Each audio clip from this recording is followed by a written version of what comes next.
Next, we come. we I've come. just thrown you by saying that, haven't I? I'm sorry. No, no, no, But not at all. No, no, no. So I'm laughing. I'm laughing at the fact that next we come to what's rapidly becoming a segment, um, oh which I yes, promised to do a little jingle for, but sadly I didn't quite had because of technological problems. I couldn't quite bring it together. But I'm just thinking something like here. Oh, Hobby Lobby. This is yet another, or rather, sorry, a refinement of a story that we already heard about linked with the Hobby Lobby in the US. Um, and well, do you want to paint us a picture as to how things are going for them? Because I it will it's be just it is just a gift that delighted. keeps giving. The gift that keeps giving.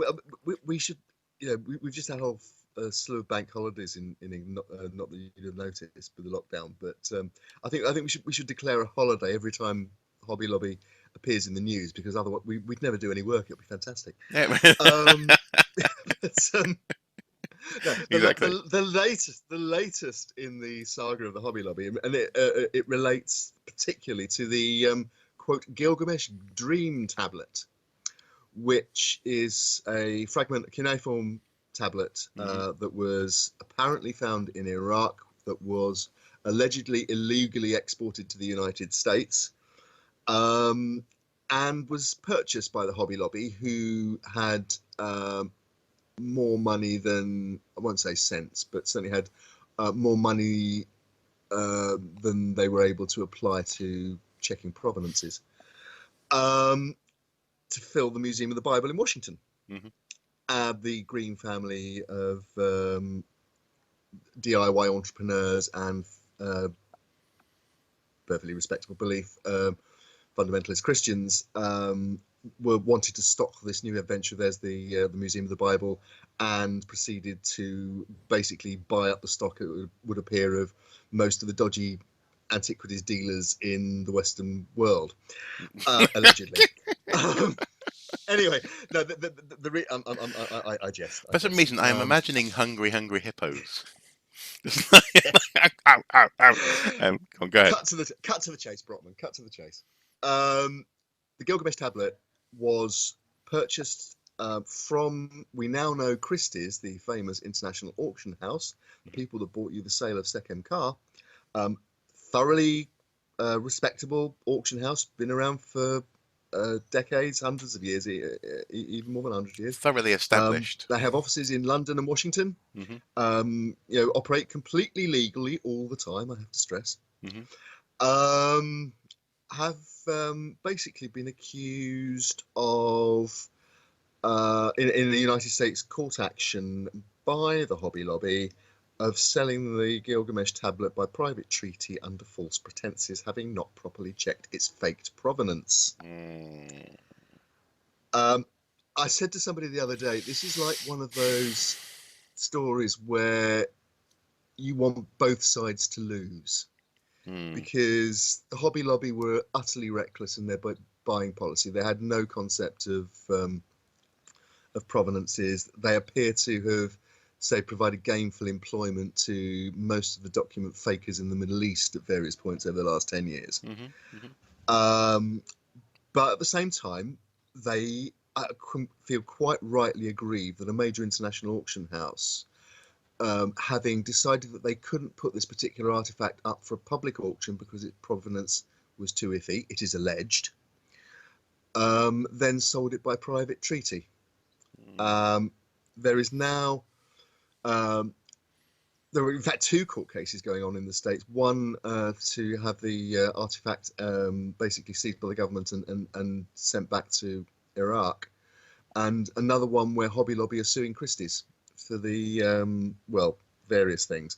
But the but well, I'll just Well, it's interesting yeah. because they genuinely seem to feel as though uh, well they feel aggrieved, and as the Daily Sorry. Beast Oh, please. Oh, suggests. can I Oh, quote go something? ahead. Yeah, go ahead. Sorry, I just wanted to give you a chance. Yeah, go ahead. Yeah, Um, to find what you're looking for. it's no, the the Oh, please, best. can I please? Yes, the, I mean, the subhead on the Daily Beast article says everything about the way they're treating this, basically. So, the Hmm. Evangelical Green family, founders of the Bible Museum, have sued Christie's for allegedly duping them. It caps off a charm offensive that even duped the New York Times. In other words, the Greens are promoting themselves in this as the aggrieved party, when in fact it's really their own, shall we say, lack of due diligence, to put it Hmm. kindly, that's Hmm. put them in this situation in the first place. And but yeah, at the same time, this artifact cost them $1.6 million, Yep. and obviously their public reputation has been trashed still further. So Mm. they're right to feel aggrieved and try and get recompense from Christie's. So it's one to watch. But as I say, you hope it'll turn into a sort of circular firing squad. Yeah. And because what being serious for a second, what this does point up, I think, is and what the court case will point up, and I suspect, rather than have certain things emerge, given what's already in the public domain from the court statements that have been lodged bringing the case, Christie's won't want this had out in court, and they'll probably reach some kind of out of court settlement. But it is the the the the nastier, dirtier, nether regions of the uh, auction and antiquities trade are really on full display here, and it's not a pretty sight. Well, no, it's not a pretty sight, and I suppose, yeah, as you say, all hilarity to one side for a second. Although I'm sure we'll get more entertainment out of this in, in the future as well. Um, uh, It's like a long running soap. This it's it sort of is. It is. It's almost like you have a pizza and there's a slice left over the next day and you have that for breakfast maybe, on a Sunday morning or something after a lovely evening. Um, but that slice never quite goes away. You always get a lovely, little cold pizza slice in the morning. But no, in all seriousness, I suppose the first thing just to point out in this is that I personally, and I'm pretty sure you're the same, Andy. I don't find this amusing because this is the Museum of the Bible, or because of their particular beliefs. I mean, as heinous as some people's professed evangelical beliefs can be in terms of what they then do to other people in the name of their beliefs. In this instance, I'm not going, ha ha ha, Museum of the Bible got duped. I suppose what I find so uh, tragically funny about this is the fact that it really highlights the well, actually, a couple of problems that we've sort of touched on in previous segments. One of them would be the fact that the unscrupulous purchasing of materials that you deem to be in any way vaguely relevant to the Bible leads to looting, for example, during a pandemic. It leads to people actively forging or seeking to otherwise obtain create materials. create create a market. The market will seek to supply it. Precisely. Um, but Yeah. also as well, I can't help but feel a little bit as though um, there's something slightly tragic uh, about this vacuuming up of material that I mean that I don't know. I suppose to put it another way, what I would say is that I can't help but feel as though there's something fundamentally insecure about it. It feels a little bit as though the need to grab this stuff possibly speaks to personal inclinations, which may need help in other ways. So I suppose what I'm also saying is I'm not laughing at their at collecting mentalities or possibly even some sort of Or desperation even to archive material. or at people's faith, which they're perfectly at liberty to Yeah, follow. exactly. They're absolutely perfectly limited to have that faith. So it's one of those things. But I think yeah, I think very specifically what's amusing about this and what's also tragic about it is how it's impacting the sector that we love, in particular archaeology in the Middle East. Yeah, I mean, and at a time, obviously, when the situations first of all, in Iraq, and then secondly, latterly, tragically, in Syria, Mm. have uh, basically where again a lot of people in pretty desperate situations often are looking for any way of making keeping bread on the table, to put it at its most basic. But I mean, I think if in winding up this segment, I'd make two other sort of short points really. One is a wider one, which is, and maybe it's something we can explore at greater length when we talk about a certain book that has come out today. But in writing I in writing Bury Spitfires of Burma, we looked a lot at collecting, and the idea that is commonplace really since the beginnings of archaeology, where it interfaces with the idea of collecting, and that each particular generation almost has its own ideal or its own kind of artifact that most excites it. Mm. So, for example, at the time of the Enlightenment and the Grand Tour, it was Greek and Roman classical antiquities that were collected. Mhm. Um, then, in the 19th century, as the Greece became a nation state and started to control its antiquities, Italy became a nation state, started to control the export of its antiquities. Mm. Those markets were closed off, apart from artifacts that were already in circulation, and people started collecting things from the Middle East, and Mm. particularly things associated with the Bible. Yeah. Well, and also, of course, So, Egypt as well fell into vogue as and of well. course Yeah, Egypt, yes, but that's also absolutely, arguably partly because of biblical fascinations too. There's a absolutely, connection there. Yeah.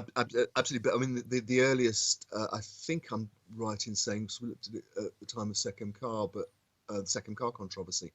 But the earliest legislation in Egypt stopping the export of Egyptian antiquities was, I think, in the 1850s under the Ottoman Mm. uh, Mm. regime.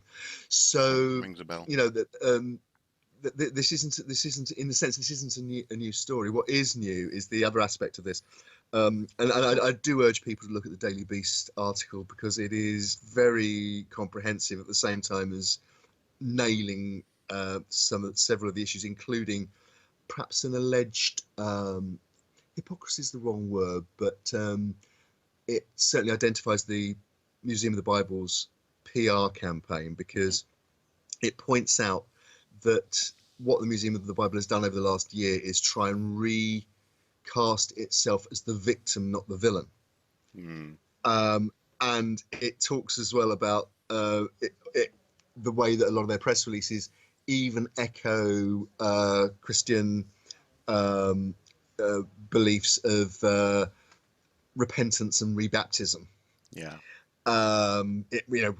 We got things wrong in the past, but we're not like that anymore, and we were actually the wronged party anyway. But I'll just read the final paragraph actually, which I think nails it absolutely perfectly. Which Hmm. is the museum is doing a masterful job at being allowed to control its own press and baptize itself in the waters of public opinion. At no point has Steve Green, who's the head of the Hobby Lobby in the Museum of the Bible, who seems genuinely contrite, offered to repay the sizable tax deductions Hobby Lobby received for worthless forged Dead Sea Scrolls. At risk of being too Catholic about this, what is repentance without penance? Yeah. No, I agree. I agree. And also, I suppose my final point would be just to return to my hungry hippos analogy. Uh, that insightful analogy. Um, that game, the whole point of that game is if you do press the button and grab all the marbles, you're going to get the wrong color marble quite often. Um, and you're penalised for that. I seem to recall if you get the wrong color marble in that game, and so this is absolutely a story. No, sorry, also a well, I suppose that Hungry Hippo's parable to continue the biblical analogy is a good example of what even if they may well be being contrite as a corporate identity, um, they were nonetheless acting indiscriminately, it seems, in hoovering up this material. So of course they were going to get wronged in at some point. Um, Hungry Hippos, And I should Hobby just, Lobby. sorry, No, no, I'm I'm just saying. I guess I'm sure we'll return yeah. to this at some point in the future as well. Absolutely. Yeah, I'm sure we will too. Not least because the court cases are ongoing. Mm, And also should just credit Candida Moss, who wrote the Daily Beast article and did a really good job on it. brilliant. Okay.